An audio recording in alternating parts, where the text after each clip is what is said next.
Assalamualaikum warahmatullahi wabarakatuh. Saya Silviani Mustika dari kelas MN22C akan menjelaskan mengenai risk manajemen syariah dari Ikatan Akuntan Indonesia.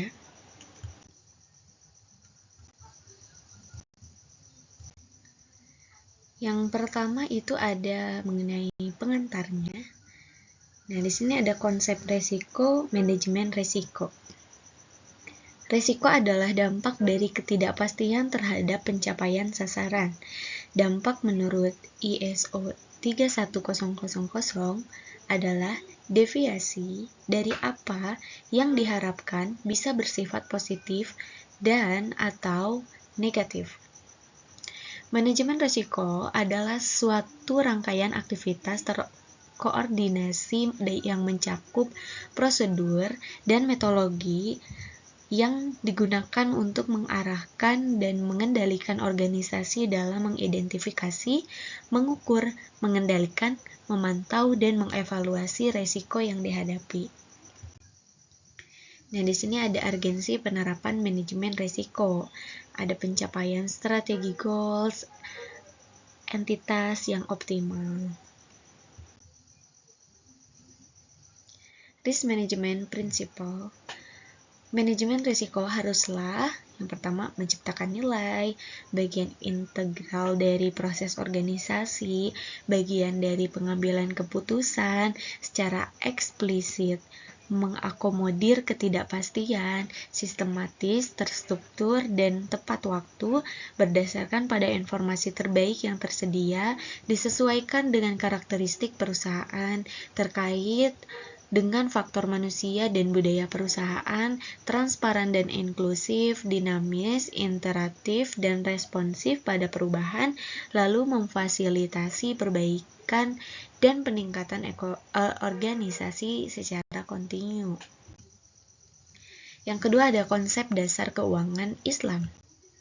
Konsep dasar keuangan Islam, hal-hal yang harus dihindari dalam akad. Ada 3, yaitu yang pertama, masyir atau perjudian atau adu nasib. Yang kedua itu garar. Dan yang ketiga adalah riba.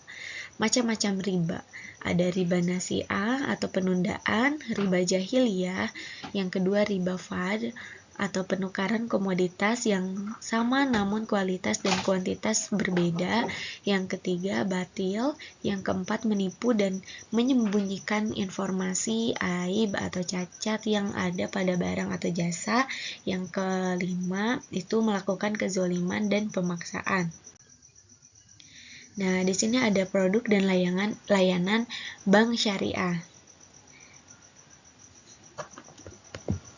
Ada giro, tabungan, deposito, suku yang diterbitkan, modal bank, dan sebagainya. Yang pertama, produk-produk penghimpunan dana masyarakat. Lalu yang kedua itu ada produk-produk investasi dan pembiayaan. Nah, di sini ada sell base-nya itu ada murabaha, salam, istisna. Itu masuk ke margin. Lalu ada less base-nya itu ada ijroh, IMBT, ke ujroh, lalu ke profit distribution atau nisbah. Ada PLS, base, mudorabah, dan musaroka, yaitu bagi hasil. Ada treasury activity, SBIS, FASBS, suku, dan lain-lain. Bonus atau bagi hasil, dan sebagainya. Di sini ada jenis resiko. Regulasi atau beberapa contoh terkait Undang-Undang Nomor 21 Tahun 2008 tentang Perbankan Syariah. Ada PJOK Not 65 tentang penerapan manajemen risiko bagi bank umum syariah dan unit usaha syariah. Lalu ada PJOK No 18, PJOK 03/2016 tentang penerapan manajemen risiko bagi bank umum, SEOJK No 34 tentang penerapan manajemen risiko bagi bank umum, dan sebagainya. Nah, di sini ada risiko bank syariah versus bank konvensional. Mengenai risiko operasionalnya itu ada risiko kredit, risiko hukum, risiko reputasi, ada risiko likuiditas, risiko pasar, risiko kepatuhan, risiko investasi, risiko bagi hasil, dan risiko strategik. Nah, di sini ada risiko kredit. Pemahaman risiko kredit. Nah, risiko kredit itu definisinya adalah risiko kerugian akibat kegagalan nasabah atau pihak lain dalam memenuhi kewajiban pada bank sesuai dengan perjanjian yang disepakati. Risiko kredit merupakan risiko terbesar bank karena aktiva utama bank adalah kredit. Nah, terdapat di mana aset produk yaitu aktivitas kredit, aktivitas investasi pada obligasi, surat hutang, dan bonds, aktivitas penempatan dana antar bank rekening administratif, aktivitas pembiayaan perdagangan atau trade finance, LC and BG, dan transaksi derivatif pada perbankan konvensional. Termasuk risiko kredit itu risiko konsentrasi pembiayaan, counterparty credit risk, pre-settlement and settlement risk. Penetapan risiko kredit. Risiko kredit termasuk yang pertama itu ada risiko kredit akibat kegagalan debitur, yang kedua risiko kredit akibat terkonsentrasinya penyediaan dana atau risiko konsentrasi kredit, yang ketiga risiko kredit akibat kegagalan pihak lawan, yang keempat, risiko kredit akibat kegagalan settlement atau settlement risk, dan risiko kredit akibat country risk. Nah, lalu ada risiko kredit dari instrumen keuangan antara lain surat berharga, akseptasi, transaksi antar bank, transaksi pembiayaan perdagangan, transaksi nilai tukar dan derivatif, serta kewajiban komitmen dan kontingensi. Nah, di sini ada risiko pasar. Risiko pasar definisinya yaitu risiko pada posisi neraca dan rekening administratif termasuk transaksi derivatif akibat perubahan secara keseluruhan dari kondisi pasar. Termasuk risiko perubahan harga option. Yang kedua itu ada risiko pasar meliputi risiko suku bunga, risiko nilai tukar, risiko ekuitas, dan risiko komoditas. Risiko suku bunga atau risiko nilai tukar dan risiko komoditas dapat berasal baik dari posisi trading book maupun posisi banking book. Lalu penerapan manajemen risiko untuk risiko ekuitas dan risiko komoditas diterapkan oleh bank yang melakukan konsolidasi dengan perusahaan anak.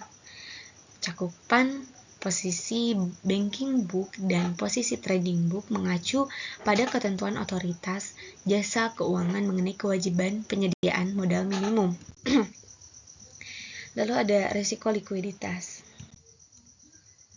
Nah, di sini risiko likuiditas itu terjadi karena ketidakmampuan bank dalam memenuhi kewajiban atau mendanai peningkatan nilai aset pada jatuh tempo tanpa menderita kerugian yang tidak diharapkan.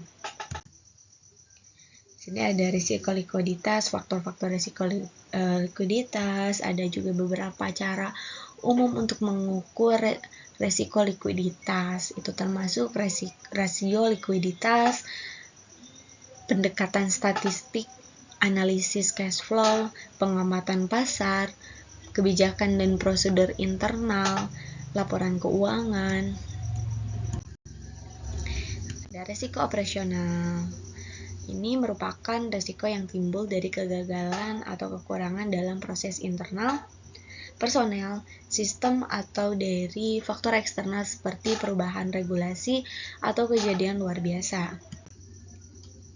Dan di sini ada risiko operasional, manfaatnya, faktor-faktor juga yang mempengaruhi seperti kesalahan manusia, kegagalan sistem, ketidakmampuan proses bisnis, perubahan regulasi dan kebijakan, kecurangan dan kriminalitas, perubahan lingkungan bisnis, bencana alam, dan peristiwa luar biasa. Lalu ada risiko reputasi. Nah, di sini merupakan risiko reputasi, yang merupakan risiko akibat menurunnya tingkat kepercayaan para pemangku kepentingan yang bersumber dari persepsi negatif. Lalu ada risiko strategik. Ini merupakan risiko akibat ketidaktepatan dalam pengambilan atau pelaksanaan suatu keputusan strategik, serta kegagalan dalam mengantisipasi perubahan lingkungan bisnis. Langkah-langkah dalam mengelola risiko strategis itu ada pemahaman terhadap tujuan strategis, identifikasi risiko strategis, penilaian risiko, prioritas risiko, pengembangan strategi mitigasi, pemantauan dan evaluasi, dan implementasi tindakan mitigasi. Lalu ada risiko imbal hasil. Risiko investasi. Nah, ini merupakan ketika pihak ketiga itu tidak mampu memberikan tingkat pengambilan atau return yang diharapkan oleh bank syariah. Di sini ada cara mitigasi risiko investasi. Yang pertama, menentukan target investasi, rutin mengawasi investasi, dan waspada terhadap penipuan. Ada risiko hukum. Nah, ini untuk penerapan hukum dari sesuai POJK tentang penerapan manajemen risiko bagi bank umum.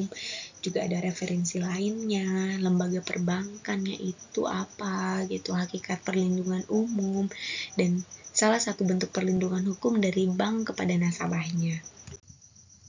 Di sini ada risiko kepatuhan. Nah, di sini ada beberapa jenis risiko kepatuhan, diantaranya risiko terhadap lingkungan, kesehatan dan keselamatan kerja, praktik korupsi, tanggung jawab sosial, kualitas produk atau layanan, risiko proses. Di sini ada risiko intragroup. Ini merupakan risiko akibat ketergantungan suatu entitas baik secara langsung maupun tidak langsung terhadap entitas lainnya dalam satu konglomerasi keuangan, dalam rangka pemenuhan kewajiban perjanjian tertulis maupun perjanjian tidak tertulis yang diikuti perpindahan dana atau tidak diikuti perpindahan dana. Di sini ada risiko asuransi. Nah, mungkin cukup sekian untuk pembahasan yang saya jelaskan. Terima kasih. Wassalamualaikum warahmatullahi wabarakatuh.